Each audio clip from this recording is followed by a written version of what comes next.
Hi, guys. Welcome to my weekly Facebook Live show. I'm so glad you're here. If you're live or you're watching the replay, you're doing well, especially during this super crazy, chaotic time. And just thank you so much for spending any bit of your day with me.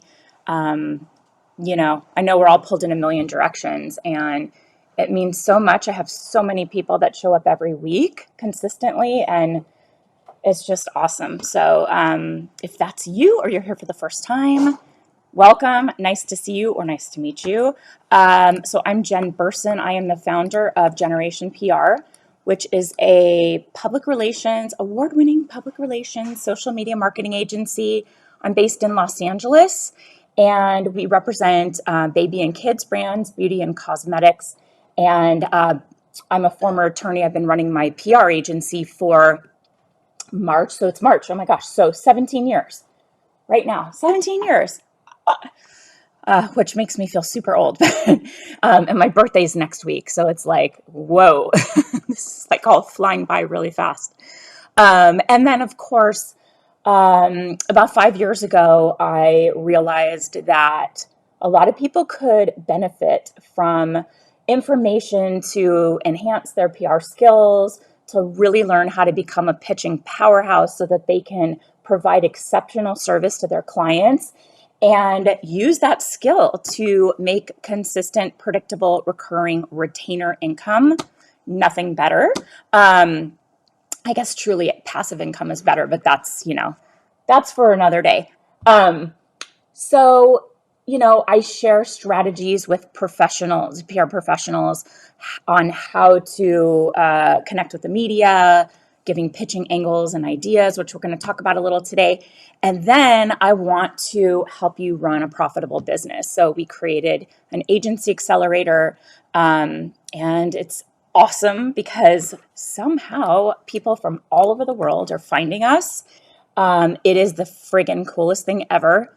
I just spent the weekend in Bend, Oregon on a girls' retreat, kind of like a mildly wellness focused retreat, more like a pause. The event was called Power of Pause. And I got to really reflect on my family and my business. And I just felt so grateful for this side of my business so that I can connect with people all over the world. I can share in their journeys, celebrate with them. And, I'm really lucky that when they learn something, they tell me how it had an impact. So to have that feedback is amazing. And I just felt very grateful for it, and grateful for the good health of everyone in my family, my parents, my in-laws, obviously my immediate family. So really good weekend of reflection and then chaos when I got back. It's like, hi, mom. Everybody loses their mind. So, getting back into it. I always say like reentry was a little rough, but wonderful weekend. I love being in nature. And I'm actually going to Santa Barbara this weekend for my birthday. And anyone who knows me knows that's my absolute happy place. I love Santa Barbara, where I went to college. So, welcome. Thank you for joining. We want to talk about, and it's interesting because this whole thing came up about keeping your clients' brands fresh in the eyes of the media, even if there's no launches or no specific news. This concept kind of came up twice for me. Once, like in the last week. So once in a pitch meeting for a company that said their old PR firm kept asking them for pitch angles. So the PR firm was asking the client to come up with the pitch angles. And I was like, what? That's their job. Like, what are you even talking about? And they said, yeah, we kind of thought so. We thought it should be their job, but they were asking, I guess we can ask our clients, what launches do you have? What other initiatives are you working on? We have an idea around this holiday. Can you tell me a little bit more around, maybe it's Mother's Day and the founder is a mom. Let's talk about that. But they said no. They said, okay, what else do you want us to pitch?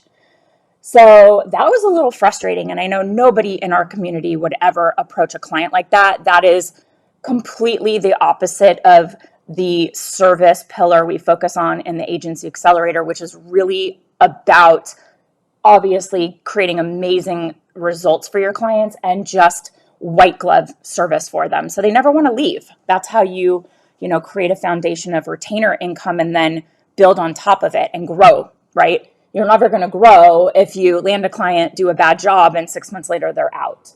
So obviously we need to come up with those ideas. That's our job as the comms pros and creative storytellers. And another way that it came up was that we were initially hired by a client for launches. And as we successfully launched several products for them, they wanted to convert to an always on strategy. So essentially, not just launch focus. I mean, we were still being paid on retainer, but the pitch is all centered around new product launches.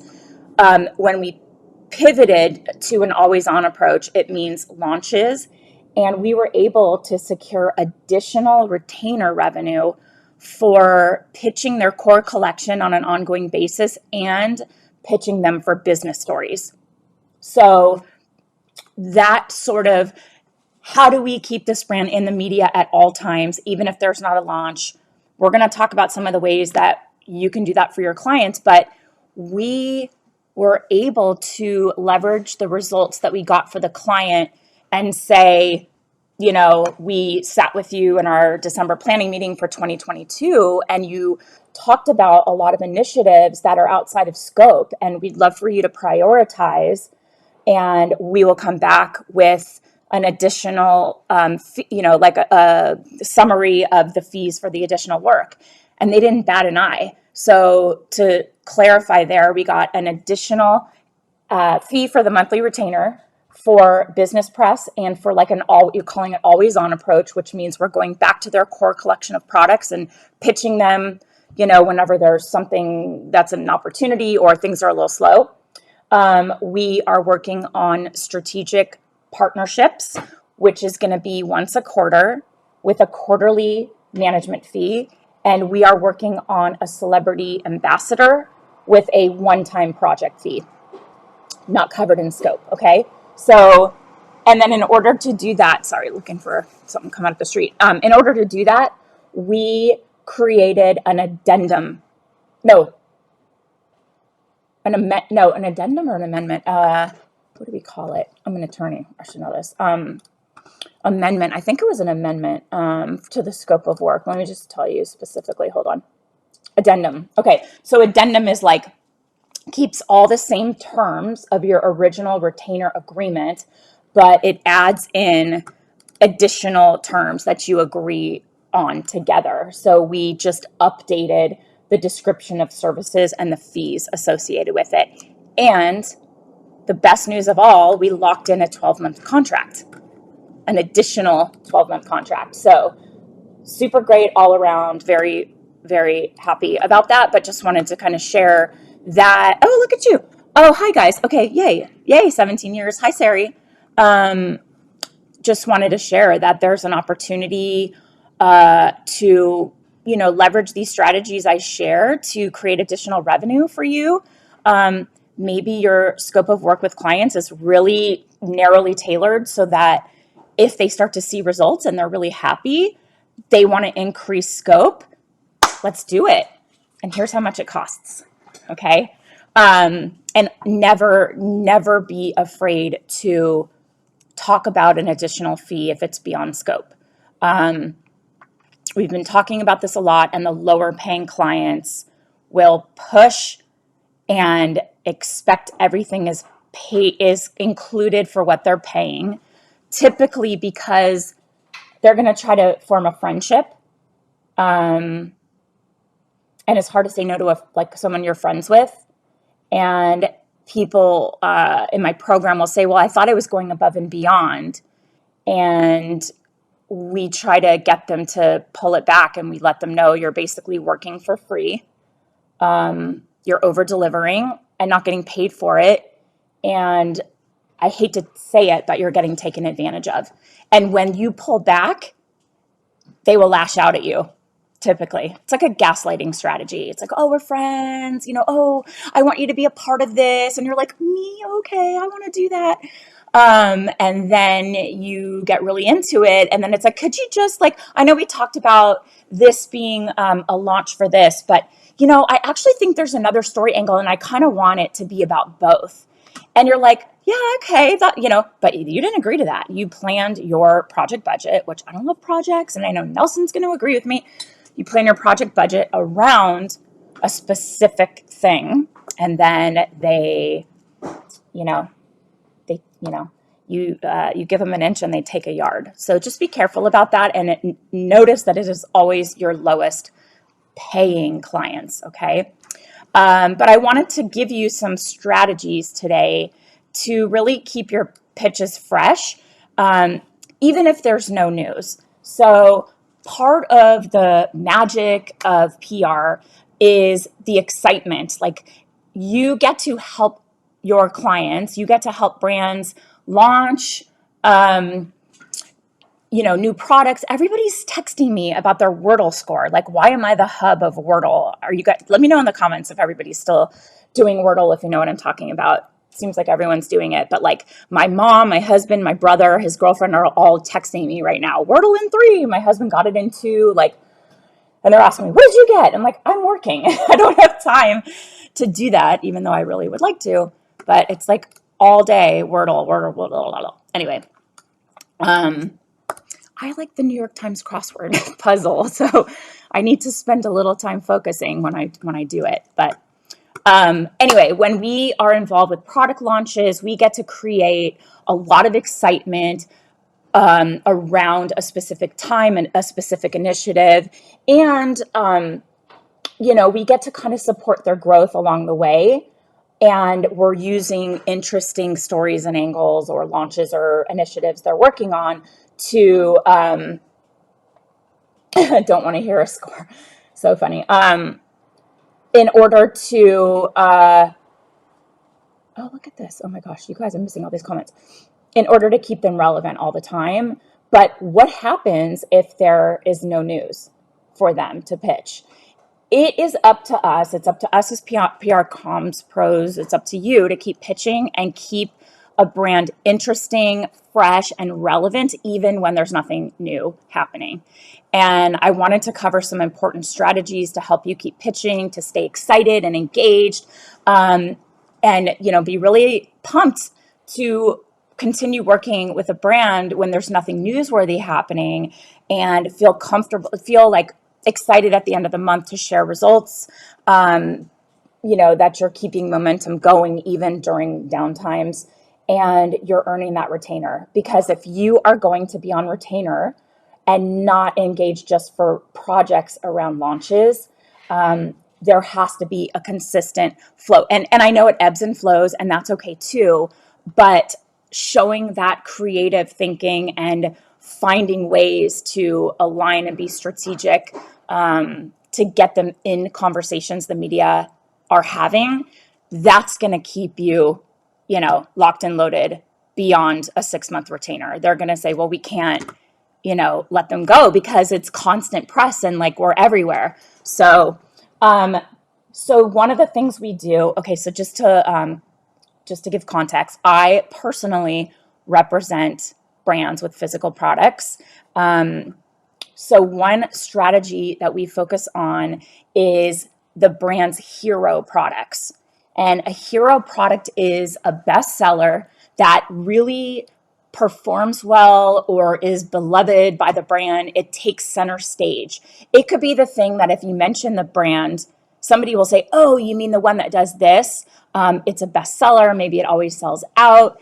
If your client could sell one product, it would be this hero product, okay? So it should be something that they are consistently known for, or that they are known for or consistently sold out of, like a cult product. That's like the cosmetics word for these products that everybody has to have. It's like, you'll hear stats like one NARS orgasm blush is sold every 42 seconds. I mean, I'm just making that up. Or, one Revlon lipstick is sold every 10 seconds. I just saw something about this.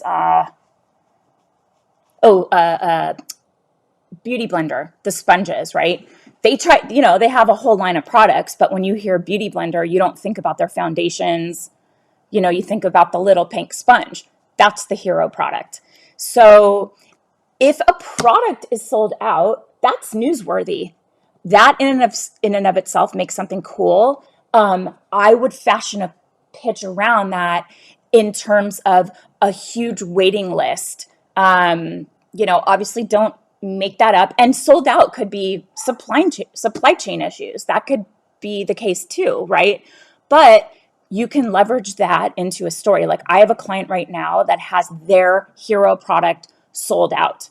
So we are creating a story around the product that's sold out twice and how many people are on the waiting list and the celebrities that are using it that are known for beauty and skincare and, having gorgeous skin. So there's a story there. The right outlets that we'll pitch it to will pick it up. So that will make something really cool. And these hero products, and it could be a whole collection. It could be something like that whole collection that they're known for. That can be something you go to pitch during kind of dead times of year. So can you take an existing product or even a service? So if you're a service provider, I hope that you're taking what I'm saying and sort of adapting it to fit the work that you do. Yeah, okay, cool, thank you. This one's really good. So hold on, where did it go? So come up with a fresh way for people to use it. I have mentioned before the way that we were able to take a hair care, very high-end hair care company, that their hero product was a mask in a tub like this, like a thick hair mask. And it was out on the market for 2.5 years. So it's not new.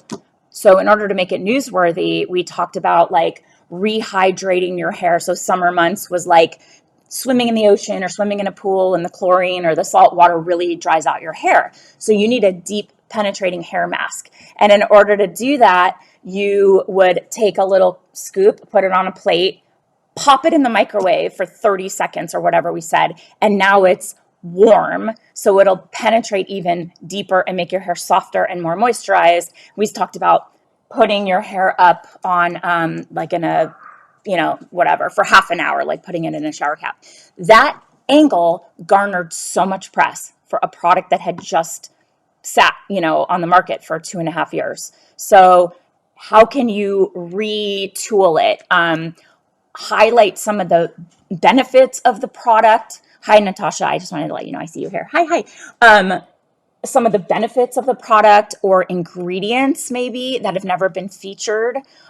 Maybe there's something about the ingredients, like they are truly certified, USDA certified organic, or there's a specific ingredient that functions like, oh, hi, are you mad at me because I had you outside? Oh my God. Hi. Okay. Hi, Lola. Okay, I know, but you had to go to the bathroom and I had to go on Facebook.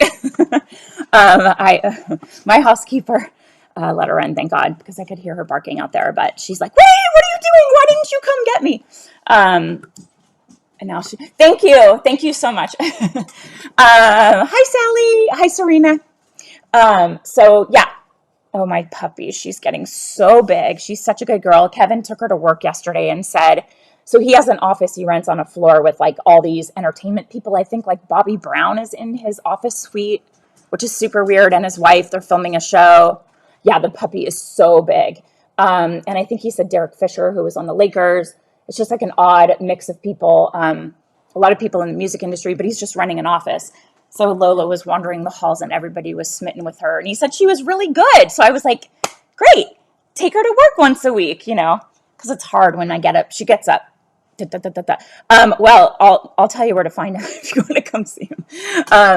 Anyway, yeah, so it's always, he comes home and he's like, okay, this is what happened in the office today. Natasha, it's where we filmed your case study video. Obviously, you know that, but now Bobby Brown, I think maybe when you were there too, Bobby Brown has an office, Derek Fisher. There's all this like Tupac and Biggie merch.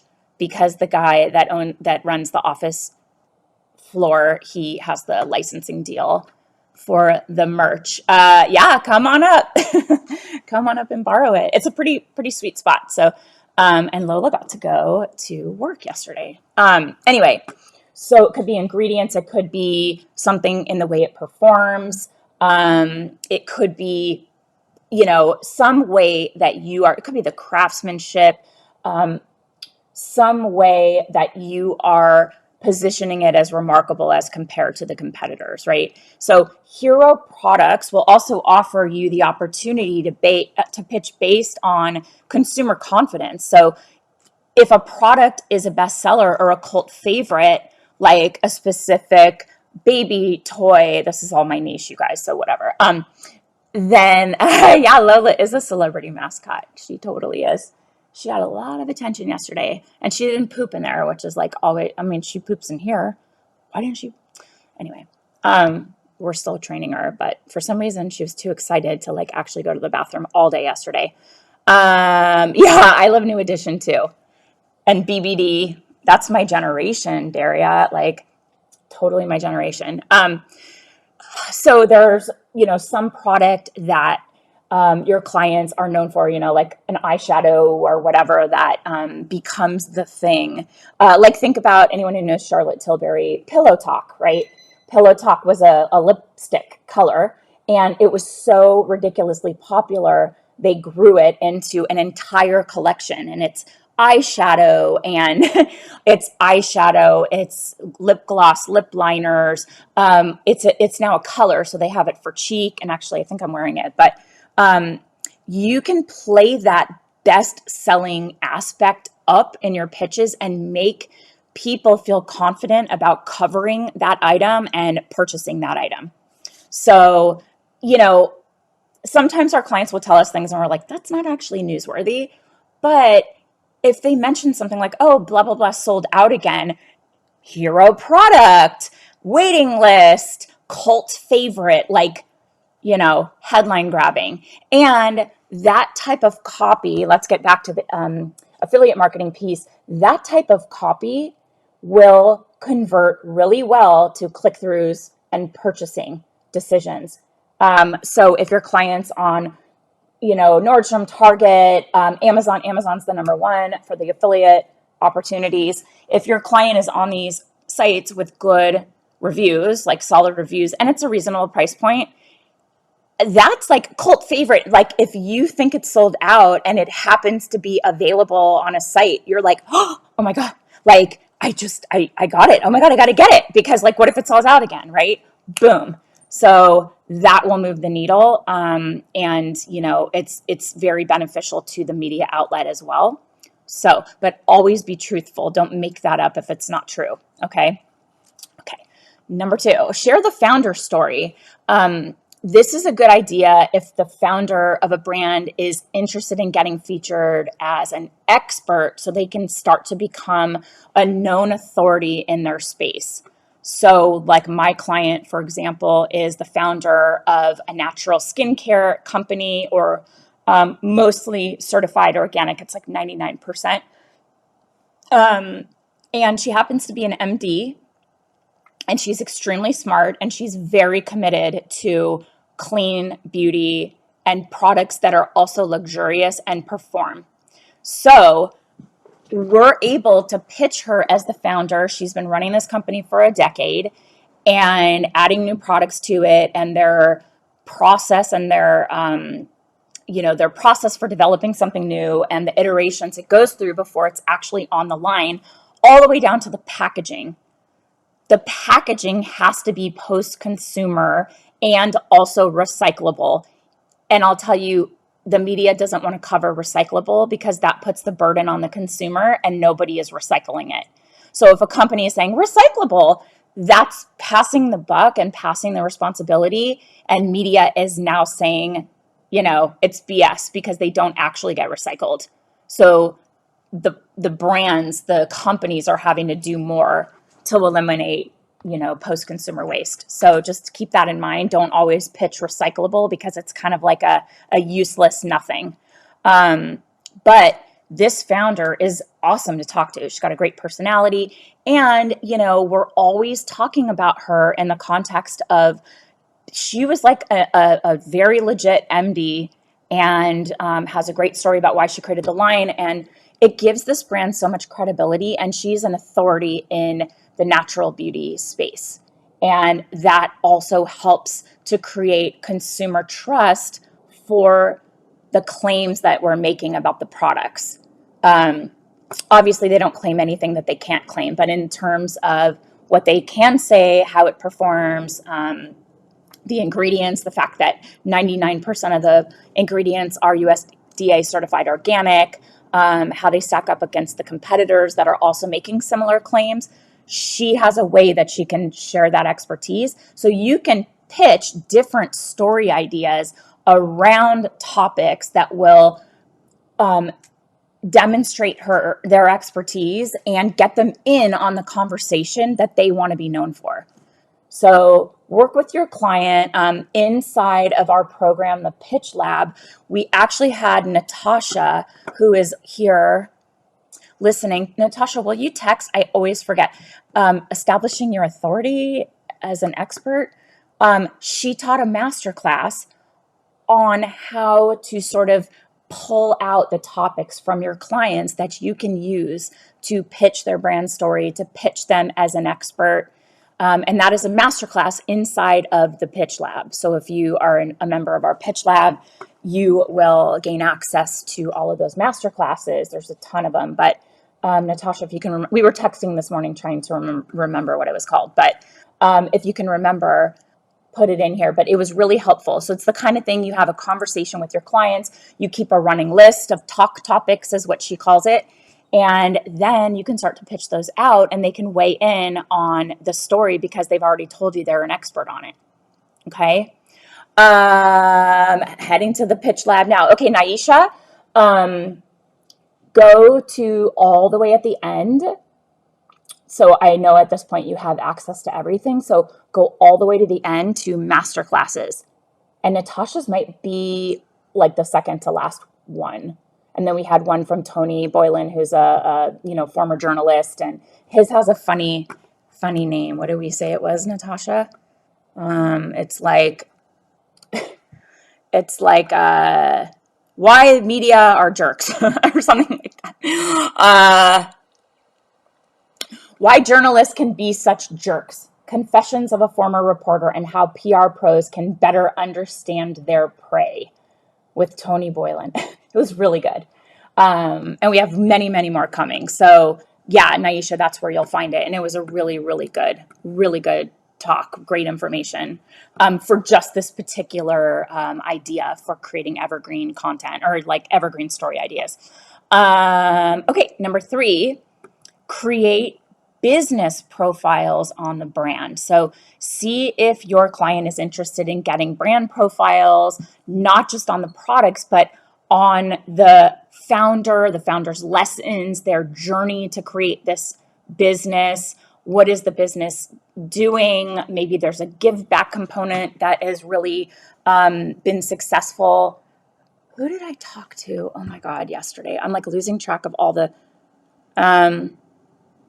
One of the companies I most recently talked to told us that they have given back a couple $1 million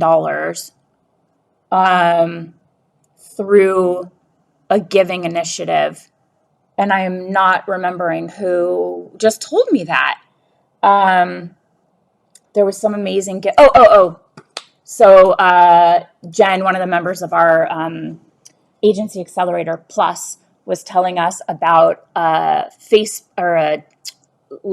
Twitter account that's Rate My Dog, and it's like millions of followers, and the person will take a cute picture of the dog and like give it a cute comment. Yeah, I know. But didn't she say that they had given back like a couple $1 million and raised money by highlighting causes in need for animals, and they had raised through that account like at least $2 million and given back. That's a huge, yeah. It's a great story there. So anything around a give back or the founder's journey, especially if there are lessons learned or adversity. Hi, Ricky.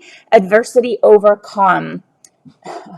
You cannot turn off Natasha's brain when it comes to like ideas and pitching. She is the best of the best. It's absolutely amazing. But side note, you guys, in our Agency Accelerator Plus coaching call yesterday, so that is members of our Agency Accelerator can join us for monthly coaching and community.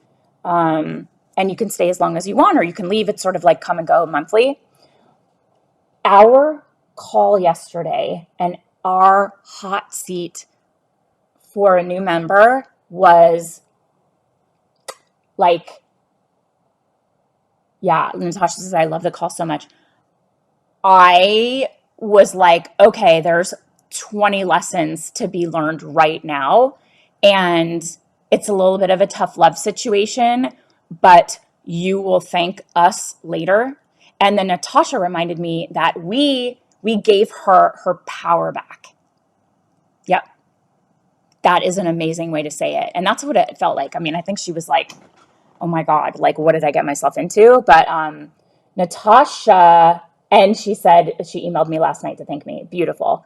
Natasha reminded me that when she first joined the program, we did a similar hot seat with her and gave her some tough love. And it's changed her business. It's made her only take bigger clients, know when to spot red flags, know how to stand her ground. How did you miss it, Sally? You're in Plus, right?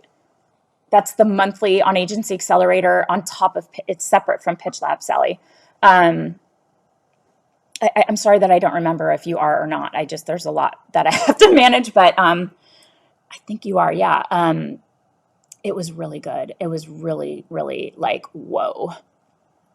It was crazy. And I just so happened to like have known the company she was talking about. Oh, that's why. Yeah, it's Plus. So that's our monthly, coaching component. Oh, okay, good. Thank you. Anyway, side note. Okay, well, yeah, that's where it was. But very, very good like information there. But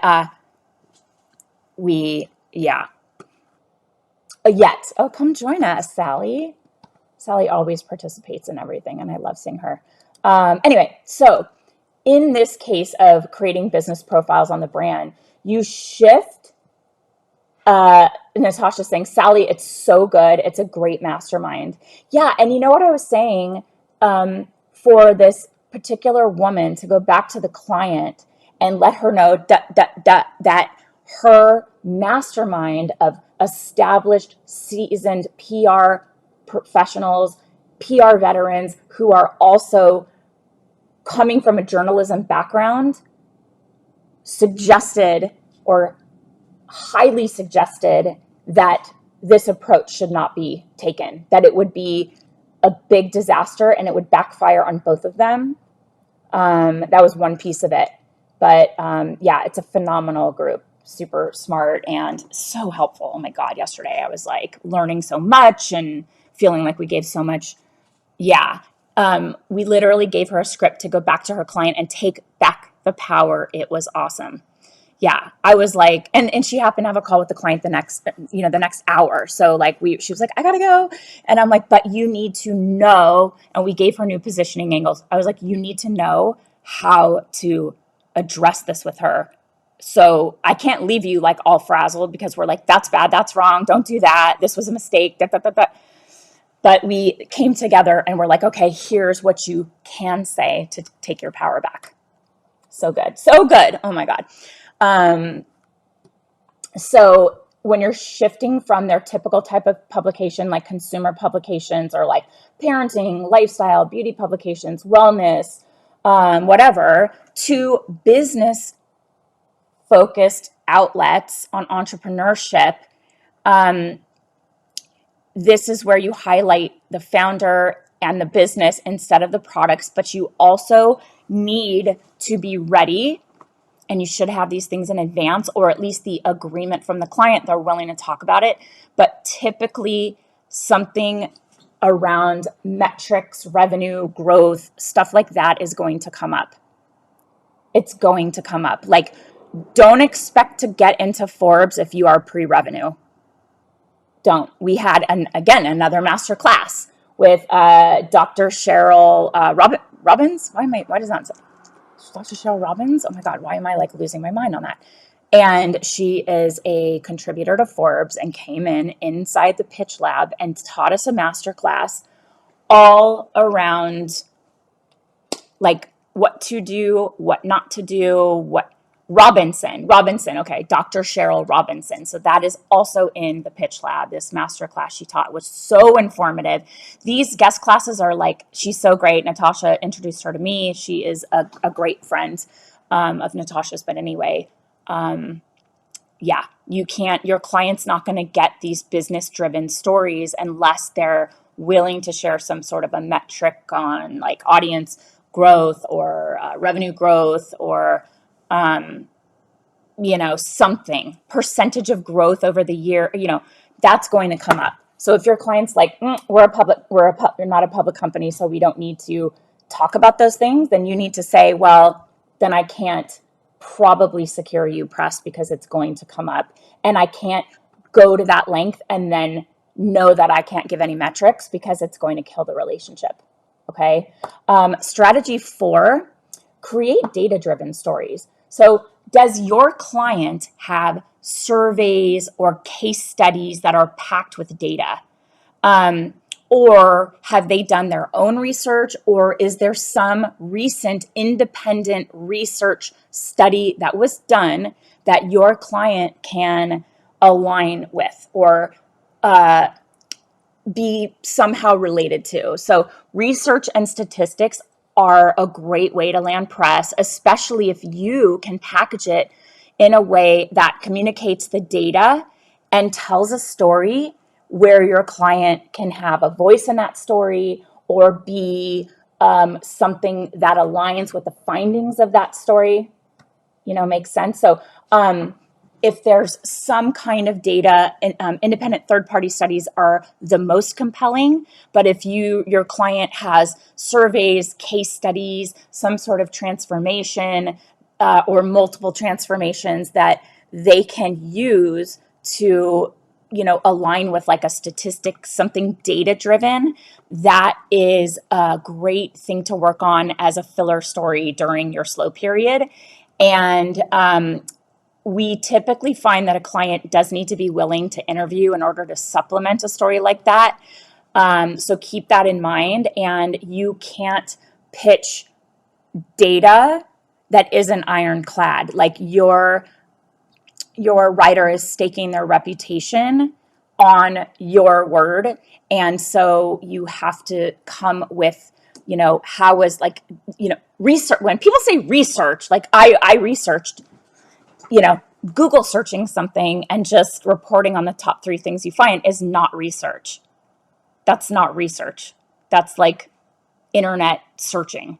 Research is like independent with quality controls and control groups and vetted and peer reviewed. Like, is there research like that you can point to? Because that will really give you so much strength. Media loves to report that. And then maybe there's like a big study that came out over the new, in the news, like, children's attention spans have decreased from an average of 10 seconds to now an average of 4 seconds, and technology is to blame. Okay. Maybe your client has a product that limits screen time, or your client has a product that is so exciting and compelling, it gets kids off of screen time. Or you do something where you're doing nature tours or family travel in nature, like devices not allowed. It's like more than ever, based on this study, children need to be out in nature, and here's how they can do it, something along those lines. So make sure the data is supported, and, don't ever like fake anything, because that's huge, right? Big no-no. Strategy number 5 is dig into what is trending currently. So we will typically call this newsjacking, which means using current events and news stories to promote something in a particular way. So if it aligns, right? And let me see, did I say this here? I just want to make sure. I don't think I did. I'll get to this, but the vodka, the vodka example. Yeah. Okay. So the vodka example, I will say, to my point that I was just trying to look and see if I was talking about it, never tap into a tragedy, a negative news story, something where it is a tragic situation, people dying, violence. Don't tap into that and newsjack to align your brand with that story. So Natasha did a TikTok. She saw a query in one of the media groups that she's a part of around, or one of the editors was putting a PR pro on blast for pitching non-Russian vodka options. Yes. Oh, this is great, Jane. I'll get to that in a second. I really like that. So that's obviously newsjacking in the worst way possible, using a tragedy, a very upsetting situation to promote your vodka brand, or like talking about an alternative to a Moscow Mule. I mean, like mortifying, not a good look. So never newsjack on a tragedy unless your client is like a psychologist that can offer coping strategies, you know, and even then tread lightly, right? But never do that. Super, super in poor taste. So you can approach this in a few ways. So when news breaks, reporters and analysts will often look, I know the fact that I have to say that, I know, will often look for experts to comment on the story. You can pitch your client as an expert source to speak on a topic and be quoted in the story. You could also focus on how your client's brand ethics, their products, the founder story, all of the stuff that makes the brand what it is, how that aligns with what's happening that is current in the news. Like an example is global warming, and all of these sustainability angles that you can tap into around cleaner packaging. Again, not recyclable, particularly the beauty industry will not cover that, but packaging is made from post-consumer waste. If it is compostable, that's not the same as recyclable. Compostable is totally different. Stuff like that is relevant. I love the conversations that happen during these. It's so fun. The other thing you can do to kind of stay on top of this is set up a Google alert on your phone, your laptop, and listen to daily news podcasts, and sign up for industry newsletters to stay up to date on what is happening, particularly in your niche. I have a call at noon, so I'm going to wrap before noon, because sometimes I go a little over. So I just want to make sure I get to everything. And then also there's a ton of viral content happening on TikTok, particularly TikTok, less so Instagram and Twitter, but it happens there too. So it's important to know what's trending and see if it's relevant. So this is important for a lot of different niches. Like for beauty brands, there's like this no makeup, or the clean girl look, new highlighting and contour strategies. Again, you guys, makeup is my niche. So these are the things we go to. So these things that are like, I just saw something on TikTok trending. It's like the beauty dupes, like the expensive Charlotte Tilbury and the exact dupe from Wet n Wild. We haven't heard about Wet n Wild in a long time, right? Well, TikTok made it viral. And the product that they recommended is gone. like everywhere, sold out everywhere. And people are selling it on Amazon for like 10 times the price for Wet and Wild, you guys. Like, it's insane. So can you tap into that somehow? And how about all the Black History Month missteps? Yeah, it's like people have the right idea, but like their heart's in the right place, but the execution is way off. You have to be careful with your clients. And if they're doing something that's a misstep or super cringy, you have to like cut them off and remind them of the optics. And, you know, a lot of it is performative allyship. You know, there's a lot that we have to kind of coach our clients on around things that they don't really, that's not their area of expertise. So, another example of this with like newsjacking is, again, my niche baby and kids products. There's a lot of, you know, with all the stress in the news, there's like a movement towards gentle parenting. We've also seen a lot of cool viral bento boxes, like lunches that are in little tins that are divided. And Gail says, I keep a list of them. If you think that is something that would benefit our community and you don't mind sharing, I know that there are a lot of people that would love to see it. And it would be so helpful in getting people to understand the nuances and why paying attention to that is so important, and how it can easily go wrong without, you know, even if they don't intend for it to, just something that isn't, it's not done the right way. You can let us know, but I think that would be really useful. And people really, yes. Yeah. Sari's saying, think you have to watch how people will use Ukraine too. Some is a good idea and some of it is off brand.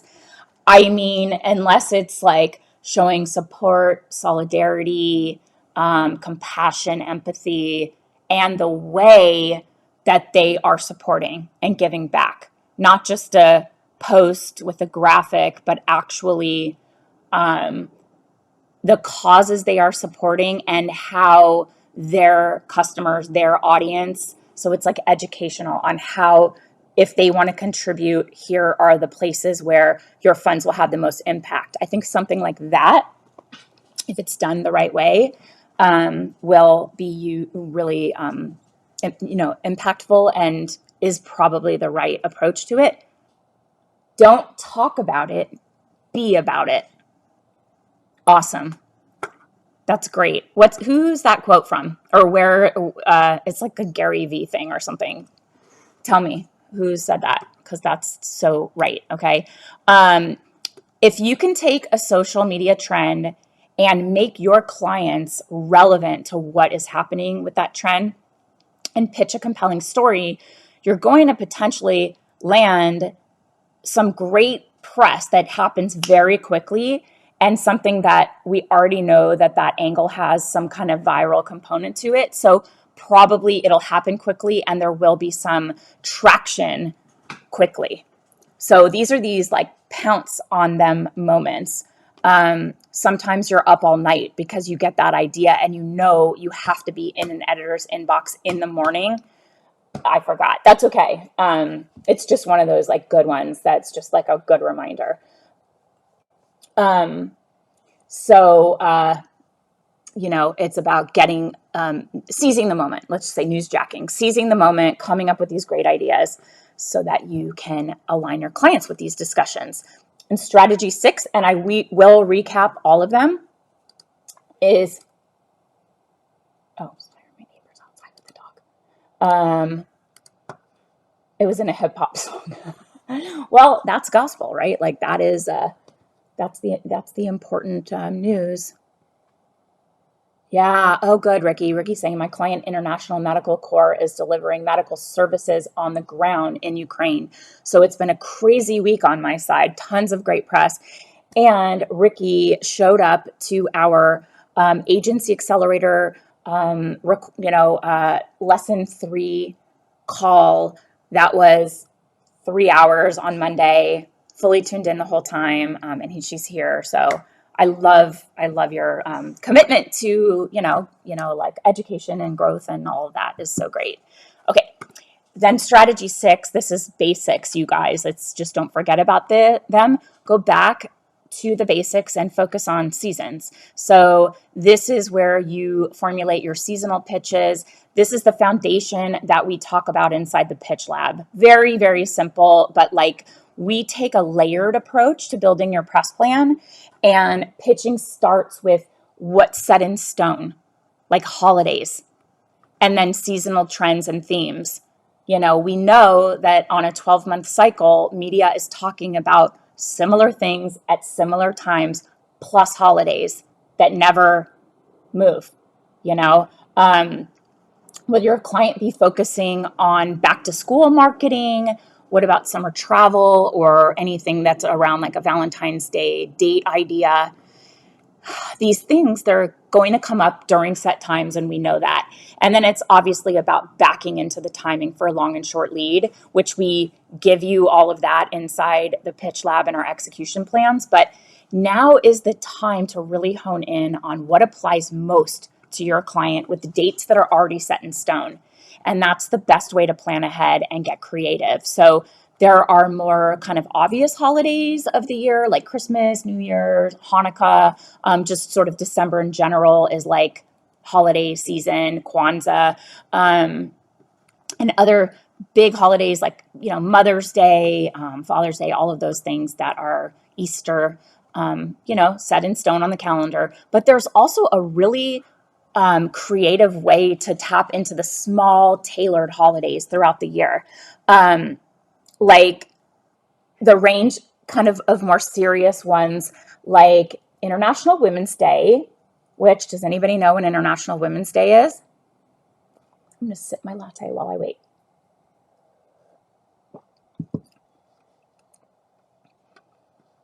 I'll give you a hint. It's coming up soon. And another hint is it's coming up, March 8th. And you know what else March 8th is? It's my birthday. So it's so funny. It's like International Women's Day. And I'm like, this is a new thing because I've been born on March 8th for a very long time. And this International Women's Day is like about 4 years old being on March 8th. But love it. It's so great. So yeah, you can tap into something more serious, but then also the funny ones like National Donut Day or National Lipstick Day or National Love Your Dog Day, stuff like that is great for pitches and really cool social media content. And like I was saying, inside the pitch lab, we create these monthly execution plans that are so comprehensive. We're working on one right now for April, which will be delivered to our members in about 2 weeks or less. So in advance of April, they will have the entire month laid out in front of them and what topics they should be pitching for short lead and long lead outlets. We give them pitch themes and pitch angles. We give them all the upcoming holidays. And we also give editorial calendars of, thanks, Nelson. We also give editorial calendars of different publications and what they are working on in specific issues, short lead and long lead. And they end up being, the last one was like 57 pages. And it's beautiful. It's not like 57 pages of just text and you're going to lose your mind. It's really well designed, so you know exactly where to find everything. This one I wrote like a little productivity story, like a tip around productivity that I've been implementing in my own life, and sort of made it like a story. But lots of good stuff in there. And that's just for the members of the Pitch Lab community, these execution plans. And I know, Natasha, who's on here, has told us that they alone are worth the price of the membership. And also that, and I do this too, that she's using them to build out her client strategies. And she is also, I name drop on sales calls, like, boom, oh, sorry, just name dropped that magazine over there. And the fact that they're working on a story for August that is the perfect fit for your brand, so I'm showing potential clients how in the know I am. because I can say exactly what that publication is working on that's a relevant fit for them. Just a little nugget, and I do it all the time and they're like, oh yeah, oh, I didn't know that. So cool. So it's very useful in a number of ways. So what they include are calendars with month-long observances, big holidays, smaller holidays, plus famous birthdays of note, which is kind of fun. And they're full of resources and tips and really up-to-date strategic editorial calendar pitch angles to help you plan out your strategy. And we also have a component where we're focused on diversity and inclusion. So, like Gail was saying, we're going to have an approach to Black History Month that gives the right context and has that DEI approach mindset baked into how we're sharing with you. Best guide ever. I'm reading it right now, LOL, using it for pitch and content ideas. Yeah, so she has the March execution plan, which she's had for about 2 weeks now. They're awesome. Like, so proud. So good. And, I know that this topic today, where I shared 6 strategies on keeping your pitches fresh. 1, focus on the brand's hero products. 2, share the founder story. 3, create business profiles on the brand. 4, create data-driven stories. 5, dig into what's currently trending. And 6, go with the seasons, back to the basics, layer in your strategy. That, helps you to create and strategize pitches. And that's what we are getting inside the Pitch Lab. It's not just the ideas like that. It is like actually building out the approach, the angle, the approach, the idea. So if you're in a rut with a client, you're kind of struggling, you should join the Pitch Lab. It's awesome. It's very, very good. I'm going to actually drop in here a little link to not join the Pitch Lab, but a freebie that we have, our Insider Secrets guys. But the cool thing is that, like we do on these calls, you can strategize pitches with other members, get tons of tips and resources, fresh ideas at your fingertips every month. This is very salesy, but I promise you, we created this as an absolute no-brainer investment in yourself and your business. It's like $97 a month. And you can cancel anytime.